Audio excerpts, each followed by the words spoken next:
going to take you around to the front of this neighborhood. Again, this is the farm at Brunswick in Carolina Shores.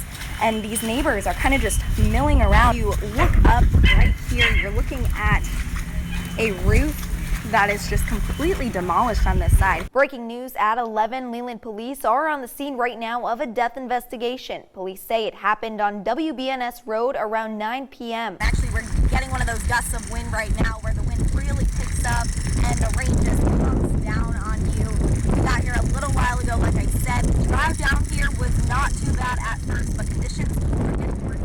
Law enforcement officers found Smith holding a woman at gunpoint in a car back behind several businesses here on West Broad Street. I think we can all say it was a whirlwind of a day and such an exciting day for everyone here in Wilmington, especially those veterans out on the battleship this afternoon. Yeah. Now again, President Trump officially declared Wilmington today the first World War II heritage city in the entire nation. The search for what the New Hanover County Sheriff's Office calls a violent suspect ended right here behind me. Neighbors who heard it all unfold say it happened in just seconds. Over the weekend, a swimmer drowned in Surf City. The Surf City Fire Department says they were called about a swimmer in distress near North Shore Drive just after 12:30 yesterday afternoon. Rescue crews from Pender EMS and Fire and the Surf City Fire Department tried to resuscitate the victim, but the person did not survive. Each bus will now have an iPad with an individualized route. Plus, each parent can now track their child's bus when they download the app straight to their phone. One person has been injured and 2 homes here on Concord Street are a total loss. Now you can see behind me a few crews are still on the scene putting out a few hot spots. Motherly instinct to protect my son. They weren't going to get past me to get to him. Monica Shepard and her son Damien never expected to be greeted at their Pender County home with that scene Sunday night. I was playing my video games as usual, and I hear a banging on the door. Damien says he opened the door to find 15 people, some holding guns, including an off-duty deputy from the New Hanover County Sheriff's Office, all at his doorstep. They came to my door saying they were looking for a missing girl. They were given my address and my name, and that they were going to come in and look for her. Despite the graduation sign in the front yard clearly showing he had a different name, he says they kept pushing. Damien says he tried to tell them his name, holding his ground. That's when his mom jumped in. And he stated it again, I'm just going to step inside and close the door and talk to you guys. And I said, no, you're not. That's when Shepard says the deputy stuck his foot in the door trying to push his way in. I'm just like, my name is Damien, my name is Damien. You guys, I go to Laney High School, I graduated, my sign's on the lawn. Finally, they say the group left and Shepard called the sheriff's office. That deputy, Jordan Kidda, now charged with trespassing and breaking and entering. Not only that, District Attorney Ben David announcing he's been terminated from the New Hanover County Sheriff's Office. One thing that we absolutely make certain of is that anyone who's violating the law be treated the same. We didn't want to rush to any hasty decisions. We wanted to make an informed decision.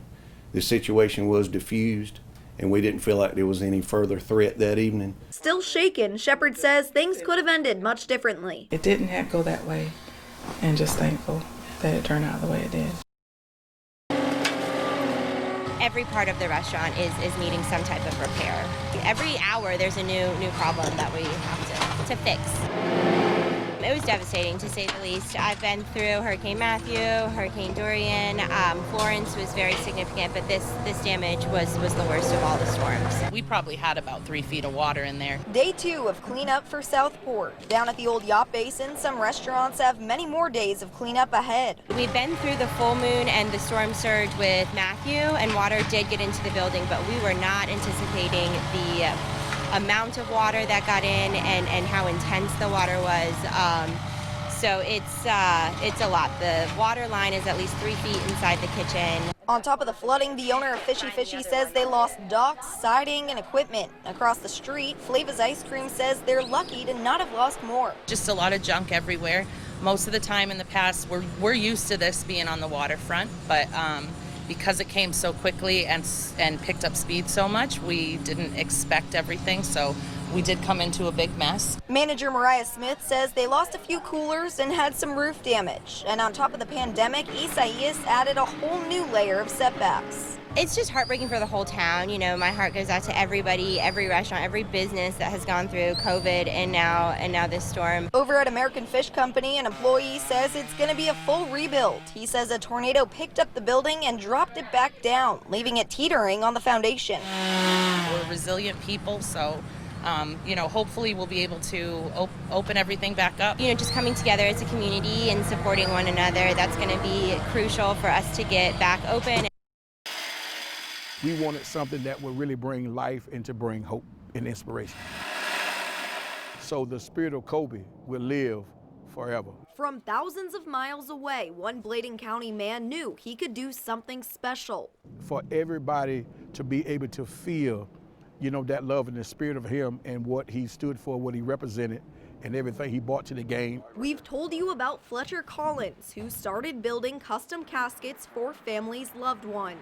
I know I can't take away their pain. That's what Collins says every time he builds a piece. This time, it hit on a whole new level. I always dream high, hope big, that one day I would do something for someone really great to help them and their family in, of the loss.